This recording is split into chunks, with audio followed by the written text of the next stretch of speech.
So last year I put myself in a maternity home slash shelter, and I was about 6 months pregnant.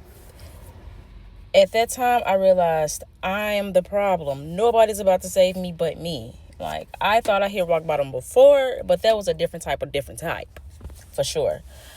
But let me just say this. When I speak, I don't speak for pity. I speak to be liberated. That's it. So, yeah, I was about 6 months pregnant, and I placed myself in this maternity home slash shelter due to me being in between housing and a failed relationship, and I just didn't really have nowhere to go. And I was able to get in later on that day, and I was provided a room where my kids had one side and I had the other side. So that was like a blessing. It was really nice. I had unlimited resources on the things that I needed for me and my kids. I had we did activities there. We had classes every week, and it was a very structured environment. And that was something that I needed. I really needed, that I didn't know that I needed, but that I really needed. During my stay there, I learned so much about myself. I learned how to be a better mom. I learned to just be more consistent and disciplined and just really stand on my own 2 feet. That's where I realized, oh, I am not as grounded. I am not as stable as I thought. Like, yeah, I'm not stable as I thought. And whatever stability or foundation that I thought I had, gone. Like let's start this over. Like, let's rebuild this and rebuild this correctly. Cause the route that I was going, I was very egotistical. I was very prideful, and I wasn't as receptive. I don't like asking for help. Well, I didn't like asking for help. I didn't want no help. I just thought I can just do everything by myself. And life clearly showed me, yeah, boo, hell no. Everybody needs somebody. You need somebody right now. Like, you can't pour from no empty cup right now. You're empty. You're done. I don't know what this is, but let's get it together. So, at them times, I really did a lot of self-reflection. It was a big pause moment for me. Like, I knew that wasn't my final destination, but it's where I need to go to get a better life, to become the best version of myself. At that time there, I used to sit on my downtime. I used to write. I love writing, so I did a lot of self-reflections. I do poetry just to express my feelings. And I also had therapy every week. The best thing that I ever did. It just helped me it just helped me really just get out of my own head and make me realize how much I was really operating emotionally. Like, every decision that I was making was very emotional. I made decisions out of my emotions, not logical. And putting myself there in that shelter was a very logical decision based off my circumstances. And it was the best thing that happened for me at that time. My kids loved the experiences. I love the experiences that I experienced there. It was very short-lived, but it was some other things that I just didn't like too much. I just didn't like the fact that it was too much surveillance and no support.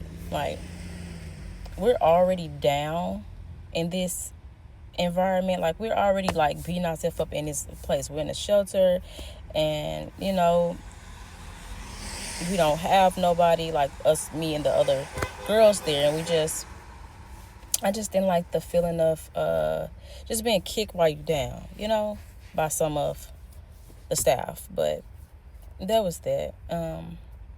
I was really to myself a lot because I'm a big observer, so I'm just really just taking everything in and just, I'm just trying to do the best I can while I'm in there. I used to always before that, it was a lot of things that I said that I didn't want to do, but I think it was just more so just probably just me being lazy. But being up at being in that place, I couldn't.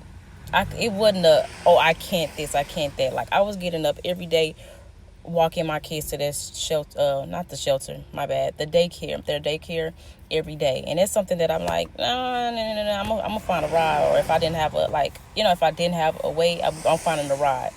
But I'm like, nope, I'm 7 months, 8 months pregnant, I'm getting my ass up and I'm walking to this damn daycare. Like, I gotta do what I gotta do, because I can't depend on, I can't depend on nobody. Like, these are my kids, and I operate like that to this day. Like, these are my children, they're my responsibility.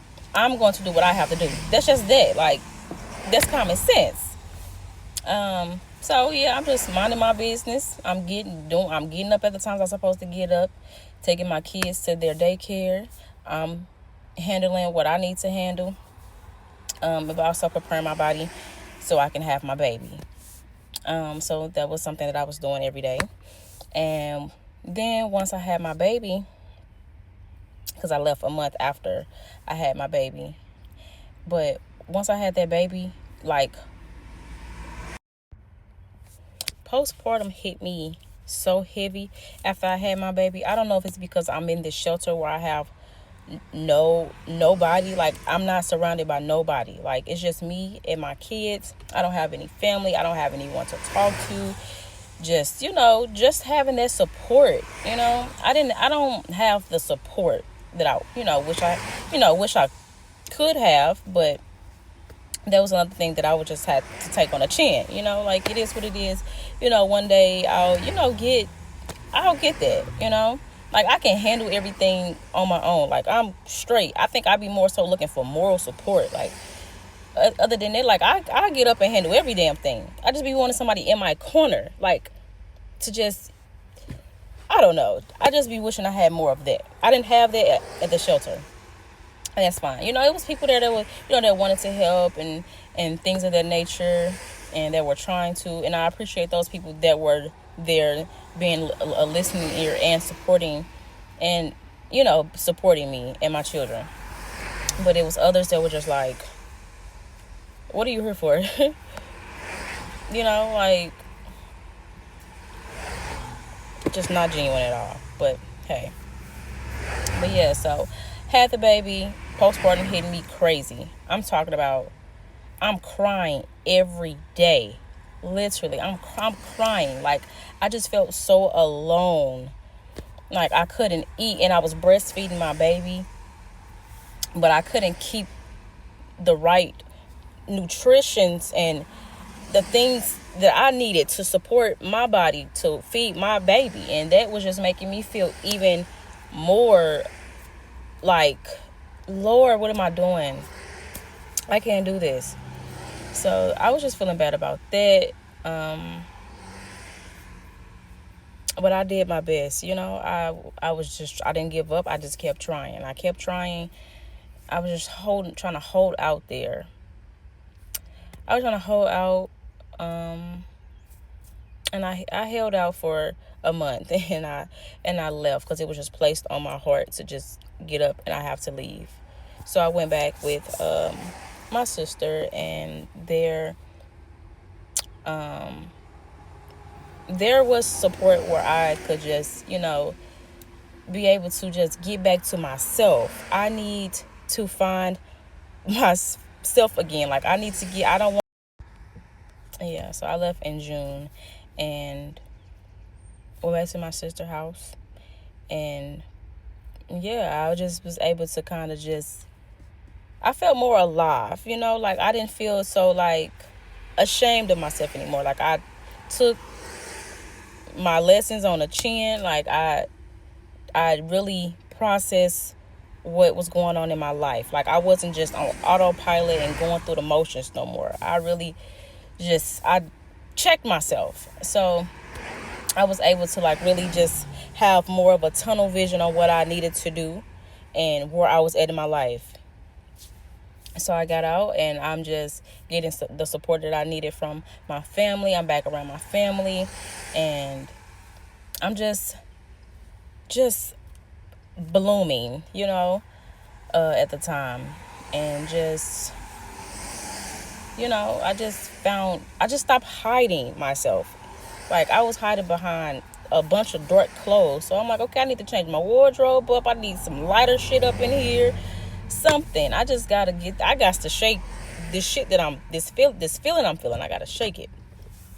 Or whatever the case is.